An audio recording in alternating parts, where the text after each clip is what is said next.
ముఖ్యంగా మరి అసలు ఆ పేరు తీసుకోవాలంటే కూడా నాకు సిగ్గవుతుంది. అసొంటోని అరెస్ట్ చేయాలని చెప్పి వాళ్ళ నాయన రాజీనామా చేయాలని ఈరోజు ఆ రౌండ్ టేబుల్ పెట్టుకుంటున్నాం.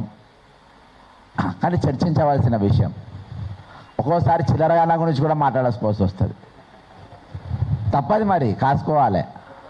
ఇక్కడ ఉన్నోళ్ళు పాశం యాదగిరి అన్న కానీ, కృష్ణకుమార్ అక్క కానీ, లేకుంటే వినాయకదాస్ సార్, పృథ్వీ అన్న, ఇక్కడ ఉన్నోళ్ళు ఎవరు కూడా ఆ పేర్లు తీసుకోవాల్సి వస్తాయన్న దుర్దినం వస్తాయని వాళ్ళ జీవితంలో ఎప్పుడు అనుకోలే కావచ్చు.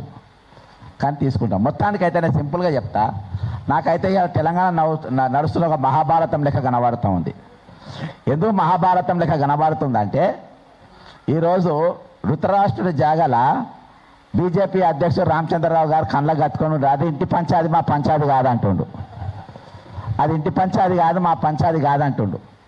మధ్యలో ఒక నాబాలిక్ అంటే ఒక మైనర్ అమ్మాయి మధ్య నిలబడ్డది. ఆమె పైన రాళ్ళు పడతా ఉన్నాయి. ఆమెకు మద్దతుగా మనలాంటి బక్క చిక్కిన పాండవులు లెక్క మన మన మన వర్గం ఉన్నది.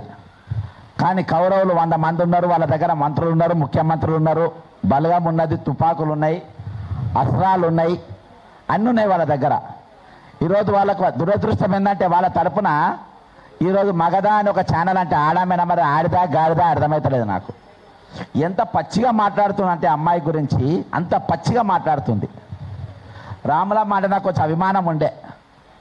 ఆమె అదే భాష. ఇక తక్కిన మీడియా ప్రతినిధులు తప్పించకపోతుండ్రు. మహిళల గురించి భారత్ మాతాకి జై అంటాం, భారత్ మాతాకి జై అంటాం. భారత్ మాత జై అని అనుమని బీజేపీ వాడు మేడమే కత్తి పెట్టి మళ్ళీ అనిపిస్తారు. అయినా కానీ అన్నాం. కానీ భారత్ మాతాకి జై అనిపించి అదే భరతమాత బిడ్డను బలాత్కారం చేస్తూ ఉంటారు. మళ్ళీ దానికి సప్పట్లు ఒక సైడ్ పట్టుకోవాలి. సప్పట్లు మళ్ళీ వీళ్ళే కొడతారు. ఎవరు? బీజేపీ వాళ్ళు. వా వా వా అని, వా భగీరథ్, వా వా వా ఏం చేస్తున్నారు, వీళ్ళే సప్పలు కొడతారు. వీళ్ళంతా ప్రేక్షకులు అంటారు. ఇక ఇంకో దిక్కు ఈ మహాభారతంలో కౌరవుల దిక్కు ఇంకోడు ఉన్నాడు. ఎవరంటే మహేష్ కుమార్ గౌడ్. ఆయన ఏమన్నానంటే, మంత్రి ఇట్లా మాట్లాడిండు, మంత్రి ఆయన సొంతము, ఆయన మాకు సంబంధం లేదంటాడు. అంటే ధృతరాష్ట్రుడు ఏం మాట్లాడిండో ఈయన కూడా అదే మాట్లాడతాడు. మరి ఇలా మరి మంత్రి పొన్నం ప్రభాకర్ ఏమంటాడు, ఇద్దరు మున్నూరు కాపోళ్ళే, ఇద్దరు కులపోళ్ళే, మాట్లాడుకోవచ్చు, కూర్చోవచ్చు, మంచిగా చేసుకోవచ్చు. అరే పొన్నం ప్రభాకర్, నేను ఒకటే అనుకుంటా, నువ్వు మంత్రివా బ్రోకర్వా రా, పెళ్ళిల బ్రోకర్వా నువ్వు మంత్రివా పెళ్ళిల బ్రోకర్వా? ఒక అక్యూజ్ను పట్టుకొని మీరు పెళ్ళిళ్ళు మాట్లాడుకోమని అంటుండ్రు. నువ్వు ఒకసారి పింక్ సినిమా చూడు, లేకుంటే వకీల్ సాబ్ సినిమా చూడు, పాత్రలు ఎవరైనా ఉండొచ్చు. నీ గురించి అసలు ఒక అమ్మాయి పైన చేయేసి హక్కు ఎవరికీ ఉండదు. అది మైనర్ అయినా సరే, మేజర్ అయినా సరే. ఈరోజు మేజర్ అని నిరూపించే ప్రయత్నం చేస్తూ ఉండ్రు. కానీ ఇప్పుడే ఆయన బెయిల్ కూడా రిజెక్ట్ అయిందంట. మేజర్ నిరూపించే ప్రయత్నాలు చేస్తూ ఉండ్రు. కానీ ఈరోజు మీరు ఏది చేసినప్పటికీ ఈరోజు ఒక మహిళ పైన, మేజర్ అయిన మహిళ అంటే పైన చేయడానికి హక్కు ఉందా మీకు? దీని మీద కృష్ణకుమార్ అక్క వాళ్ళు ఇంకా చాలా బాగా చెప్తారు. మీరు చేసే హక్కు ఉందా మీకు? కాబట్టి ఈరోజు ఇంకొకటి, మంత్రి సురేఖ గారు ఉన్నారు కదా, సురేఖ గారి ఇంట్లో ఒక నేరస్తులు ఉన్న అర్ధరాత్రి పోలీసులు పోయిండ్రు కదా. పోయినప్పుడు అక్కడ సురేఖ గారు కుమార్తె గొడవ చేసింది కదా, మీరు అందరూ ఒప్పుకుంటారా? నిన్న నేను 101% ఇన్ఫర్మేషన్ ప్రూఫ్ లేని ఎక్కడికి పోను మీ అందరికీ తెలుసు. ప్రూఫ్ లేని పోను. నిన్న పొద్దుగాల 101% ఈ బండి సంజయ్ కొడుకు ఎవరైతే అక్యూజ్డ్ ఉన్నాడో ఆయన రేవంత్ రెడ్డి గారి ఇంట్లో ఉండే, బండి భగీరథ కార్ అక్కడ ఉండే, అక్కడ బయట కారుకు పువ్వు గుర్తు కూడా ఉండే, నేను పక్కాగా 2 రౌండ్లు కొట్టిన తర్వాత ఆ ఇంటి కాడికి విత్ కెమెరాస్ పోయినా. రాత్రి నన్ను అక్కడ సీఏ అడుగుతారు, ఈ శంకర్ అంటే ఎవరు? ఆయన ఇంకొక మన మైక్ టీవీ కారణం, ఈ మైక్ ఎవరిది అంత ఎంక్వైరీ చేస్తున్నారు, కేసులు పెడతారంట ఎవరెవరని. అక్కడ పోయిన ఛానల్ ఎవరెవరు పోయినాయో అన్ని ఛానళ్ళ పైన కేసులు పెట్టడానికి ఇంతకుముందు ఇంకా మా బ్యాంక్ అకౌంట్లు తీస్తుండ్రు. నా బ్యాంక్ అకౌంట్ తీస్తుండ్రు. ఆ బ్యాంకులో ఏమేమి ఉన్నాయి, నా బ్యాంకులో ఎక్కడికి వెళ్ళి పైసలు ట్రాన్స్ఫర్ అయ్యింది ఏందని అన్ని కూడా ఆరాధిస్తుండ్రు. ఎక్కడెక్కడ అంటే కేంద్ర ప్రభుత్వం వాళ్ళ చేతుల్లో ఉన్నాయి కదా, మరి ఈడీ కేసులు పెడతారో బోడీ కేసులు పెడతారో కానీ మొత్తానికి అన్నీ కూడా చూస్తూ ఉండరు. కాబట్టి ఈరోజు ఆయన ఇల్లు బండి సంజయ్ కుమార్, ఎందుకంటే ఇద్దరు బండి సంజయ్ గారు కానీ రేవంత్ రెడ్డి గారు ఇద్దరు ఒకటే క్యారెక్టర్. ఇందాక గణపతి సార్ చెప్పినట్టు 79 క్రిమినల్ కేసులు ఉన్నాయి, అలా 420 కేసులు 4 ఉన్నాయి రేవంత్ రెడ్డి గారి మీద. కాబట్టి నేరస్తు ఒకటి. నరేంద్ర మోడీ గారి ముందు ఒక అక్యూజ్డ్ తండ్రితోని కూర్చొని మీరు ఇద్దరు మాట్లాడుకున్నారు, నువ్వు ఏం చెప్పాలి ముఖ్యమంత్రి అంటోని, అరే నీ కొడుకుని తీసుకొస్తా అంటారు అబ్బా పెద్దగా తట్టుకుంది అని అనాలి. కానీ వీళ్ళు ఏం చేసిరు అట్లా అనుకుంటా ఏం కాదు నేను చూసుకుంటా. అసలు ఇన్విటేషన్లో బండి సంజయ్ పేరు లేదు, అక్కడ నరేంద్ర మోడీ ప్రోగ్రామ్ షీట్లో బండి సంజయ్ పేరు లేదు. ఏం కాదు పా నేను తీసుకపోతా పా అని అక్కడ పైకి తీసుకుపోయింది ఎవరు? రేవంత్ రెడ్డి గారు తీసుకుపోయింది. నేను చూసుకుంటున్నారు. ఇంకొకటి ఇవాళ నేను బీఆర్ఎస్ పార్టీని ఒక స్ట్రేట్ క్వశ్చన్ అడుగుతున్నా. ఈరోజు ప్రధాన ప్రతిపక్ష పార్టీ మీ పాత్ర ఏంది? ఇంత పెద్ద సంఘటన జరిగినప్పుడు అది భారత ప్రధానమంత్రి ఈ రాష్ట్రంలో ఉన్నప్పుడు, హైదరాబాద్లో ఉన్నప్పుడు, ఆయనతో అక్యూజ్డ్ తండ్రి ఉన్నప్పుడు ఒక ఎఫ్ఐఆర్ ఏది పోస్కో కేసు ఎఫ్ఐఆర్ అయినప్పుడు ఈరోజు మీరు నరేంద్ర మోడీ గారు ఎందుకు పట్టుబడతలేరు? నరేంద్ర మోడీ గారు దీని మాట్లాడి ఎందుకంటలేరు? దీనికి నరేంద్ర మోడీ గారు అక్యూజ్డ్తో కూర్చున్నారు కాబట్టి తెలంగాణ బంద్కు మీరు ఎందుకు పిలిపియలేదు? తెలంగాణ బంద్కి ఎందుకు పిలిపియలేదా? బాధ్యత ప్రధాన ప్రతిపక్షం మీ దగ్గర లేదా? ఇంకొకటి, నేను తెల్లారి డీజీపీ ఆఫీస్కి అడిగిపోయినా.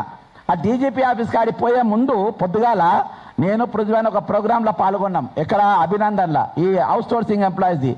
అక్కడికి వెళ్ళి బయటకు వస్తే కొంతమంది ఇంటెలిజెన్స్ వాళ్ళు కలిసిండ్రు. ఏమైంది కేసు, నువ్వు దీని గురించి మాట్లాడతలేవు అంటే, పోస్కో కేసు కదా అని ఎవరు తప్పించుకోలేరు అన్న. అంటే ఆయన అన్నాడు 2 బుడ్డ సెక్షన్లు పెట్టిండ్రు, స్టేషన్ బెయిల్ దొరికిపోతుంది అన్నారు. అరే అట్లెట్లా అవుతుంది అన్న మరి మీరు ఎవరు మాట్లాడతలేరు కదా అన్నారు. అప్పటికప్పుడు నేను ఒక డాక్యుమెంట్ తయారు చేసుకొని డీజీపీ ఆఫీస్ ముందు పోయి కూర్చున్న తర్వాత కవిత వేర్ ఆర్ యూ అన్న, తీర్మాన్ మల్లయ్య వేర్ ఆర్ యూ అన్న, కోదండరామ్ వేర్ ఆర్ యూ అన్న, మీరు ఎక్కడ కనబడతలేరు అన్న తర్వాత కవిత నేను వచ్చింది. ఆ చిన్నపిల్లగాడు అసలు మాట్లాడద్దని చిలుక పలికిపోయింది. అంటే ఇదంతా ఏంటంటే ఒక దండుపాలెం గ్యాంగ్ అన్నట్టు తెలంగాణలో. ఈ దండుపాలెం గ్యాంగ్ అంతా కలిసి, ఈ సిండికేట్ అంతా కలిసి వీళ్ళు శాసిస్తూ ఉంటారు ఎవరు ఏం చేయాలి, ఎవరు ఎట్లా చేయాలి, ఏం చేయాలి అని. కాబట్టి మనం అప్రమత్తంగా ఉండాల్సిన అవసరం ఉంది, కాసుకోవాల్సిన అవసరం ఉంది. 101% బండి సంజయ్తో మంత్రిగా ఉండడానికి వీల్లేదు. రేవంత్ రెడ్డి తక్షణము ముఖ్యమంత్రి పదవిని రాజీనామా చేయాలి. ఇప్పుడు మనల్ని తీసుకుపోమని చెప్పు.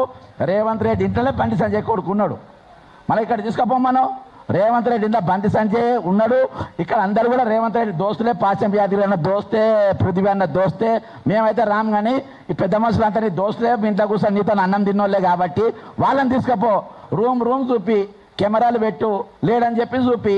మరి ఎక్కడ ఉన్నాడో ఇక పోలీసు వాళ్ళే పట్టుకుంటారు. ఇలా పోలీసు వాళ్ళకి ఎక్కడ దొరుకుతలేరు. నేపాల్ వాళ్ళు ఐపీఎస్ ఆఫీసర్ భార్యను బట్టి చంపి పోయి పూణేలో ఉంటే వాళ్ళని పట్టుకొచ్చిందంట. కానీ 360 degrees రేడియస్లో ఉన్న ఈ బండి సంజయ్ కొడుకు మాత్రం దొరుకుతలేడంట. మరి మీ ఇంట్లో ఉన్నప్పుడు ఏదో దొరుకుతారు, అక్కడ తప్ప అంతా తేలివాడుతున్నారు. కాబట్టి కరీంనగర్ దొంగలు దొరికిండ్రు. మరి ఇప్పుడు ఈ దొంగ దొరుకుతలేడంటే మీరు అక్కడ పెట్టాలని చెప్పి అక్కడనే తెలివాడాలి. రేవంత్ రెడ్డి గారు ఇంట్లోనే ఉన్నాడు. ఇవాళ ఇంకొకటి, బీజేపీ కాంగ్రెస్ పాముంగీస జాతీయ స్థాయిలో. మరి జాతీయ కాంగ్రెస్లో ఎందుకు మాట్లాడతలేరు? మీనాక్షి నటరాజన్ గారు ఒక మహిళ గారు, ఆమె ఎందుకు మాట్లాడతలేదు? ఆమె ఎందుకు ప్రెస్ మీట్ పెడతలేరు? ప్రియాంక గాంధీ గారు ఉన్నావు సంఘటన మీద, మరి తెలంగాణ మీద ఎంత పెద్ద సంఘటన జరుగుతుంది, ప్రియాంక గాంధీ గారు ఇక్కడ రావాలి కదా. అంటే ఇక్కడ ఏమన్నా మీరు కాంగ్రెస్ పార్టీని బీజేపీకి ఏమన్నా మీరు అదేమో అంటారు కదా దాన్ని, లేదు అది కాదు, ఇంకోటి ఇస్తారు, ఇట్లా వాళ్ళు ఇస్తారు కదా, లీజ్కి ఇస్తారు కదా, ఫ్రాంచైజ్. బీజేపీకి ఫ్రాంచైజ్ ఇచ్చిండ్రు రాయండి, అదే అనుమానం వస్తుంది. మొత్తం బీజేపీకి ఫ్రాంచైజ్ ఇచ్చినట్టుగా కనబడుతుంది. ఎందుకంటే ఇక్కడ బాయ్ లెక్క పనిచేస్తుండ్రు. ఏది ఏమైనప్పటికీ పృథ్వీ అన్న బ్రహ్మాండమైన కార్యక్రమం తీసుకుంటూ వాళ్ళ డిమాండ్స్కి అన్నిటి కూడా నేను కూడా ఏకీభవిస్తున్నా. ఈ ఉద్యమం జరగాల్సిన అవసరం ఉంది. ఇంకొక మహిళ అనుకుంటున్నా, మా పాప చాలా వీరవనిత, అన్న చాకలి ఐలం అంట.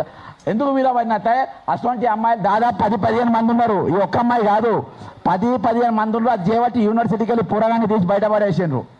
ఇంకోటి పోరగాడు అన్ని అలవాట్లు ఉన్నాయి. ఈరోజు ఆ పిల్లగాని జీవితంలో విలన్లు ఆ అమ్మాయో నువ్వు నేను మనం కాదు, వాళ్ళ అయ్యనే బండి సంజయ్ విలన్. ఈరోజు భగవంతుడు పిల్లల్ని దేవుడు నమ్మిస్తాడు. దేవుడు నమ్మి అరే బాబు నువ్వు నా పిల్లల్ని జాగ్రత్త పెంచని మన పిల్లల్ని ఇస్తాడు. అసొంటి వాళ్ళని డ్రగ్ ఎడిక్ట్గా, వ్యభిచారులుగా, మంది పిల్లల్ని పాడు చేయమని పంపితే అది ఎంతవరకు కరెక్ట్? దేశం కోసం, ధర్మం కోసం అని చెప్పి మరి నాయకుడు ఈరోజు ఆలోచించాలి. ఈరోజు మీరు మాట్లాడాలి ఈరోజు. కాబట్టి ఈరోజు ఆ డిమాండ్స్ అన్నీ కూడా ఏవి పెట్టినా కానీ అందరూ కూడా ఏకీభవించాలి. ఉద్యమం మాత్రం చాలా పెద్ద ఎత్తున జరగాలి. అన్నిటికంటే ఎక్కువ అంటే ఈరోజు తెలంగాణ బంధు అనేది ఖచ్చితంగా ఈ సంఘం ద్వారా మనం ఇక్కడికి ఒక పిలుపు ఖచ్చితంగా ఇవ్వాల్సిన అవసరం ఉంది. ఆ అమ్మాయితో మనం మద్దతుగా నిలబడాల్సిన అవసరం ఉంది. ఆ కుటుంబంతో మద్దతుగా మనం ఉండాల్సిన అవసరం ఉంది. ఎవరెవరైతే క్యారెక్టర్ అసాసినేషన్ చేసిండ్రో వాళ్ళని చెప్పుతో కొట్టినా ఏం తప్పు ఉండదు. నేను కూడా వాళ్ళతో వస్తా. జై తెలంగాణ, అమరవీరులకు జోహార్లు. అన్న థ్యాంక్స్ అన్న.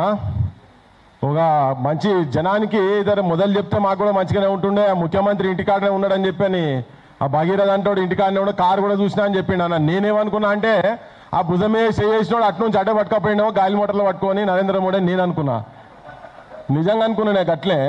కానీ ఇప్పుడు రేవంత్ రెడ్డి దగ్గరనే కూడా మరి వీళ్ళు మధ్యరాత్రి ఇక్కడ ఇప్పుడు 2 ఎయిర్పోర్ట్లు కదా, ఆడపోయి పట్టుకుంటే ఇడికెళ్ళి బేగంపేటలోకి వెళ్ళి కూడా పంపించచ్చు కదా సార్. ఇది ఇంకా మంచిగా ఉన్నది. నరేంద్ర మోడీ పోతే సెవెలు చెప్పిపోయినట సార్కు, మా ముఖ్యమంత్రి రేవంత్ రెడ్డి గారికి ఏమైనా ఉంటే నేను చూసుకుంటా, ఆ దొంగ నోట్ల కేసులల్లా వాటిలో వీటిలల్లా ఓటుకు నోటు కేసులల్లో చూసుకుంటా, నువ్వు మీ ఇంటికాడనే జర జాగ్రత్త పెట్టుకో అని. వాస్తవమే, రాజకీయ పార్టీల గురించి జడ్సన్ అని చెప్తుంటే ఒక ముచ్చట నిన్న ఒక తన ఏడబన్నావు ఈడబన్నావు ఏడున్నావు ఈడున్నావు అని చెప్పని అందరిని అడిగింది కదా. అడిగితే ఒక ఆమె నిన్న మొన్న పార్టీ పెట్టినా ఉన్నది కదా, ఆమె చెప్తుంది జనం కూడా వినాలే. ఎందుకంటే మేము అమ్మలం అవుతాం, అక్కలం అవుతాం, చెల్లెలం అవుతాం, బతుకమ్మ కనిపెట్టింది మేమే, మాతోనే బతుకమ్మ పాట పుట్టింది మాతోని, పువ్వు కూడా మేము పెడితేనే వచ్చింది అంటే పొద్దుగాల చరిత్రలో రాసుకునేటోళ్ళు.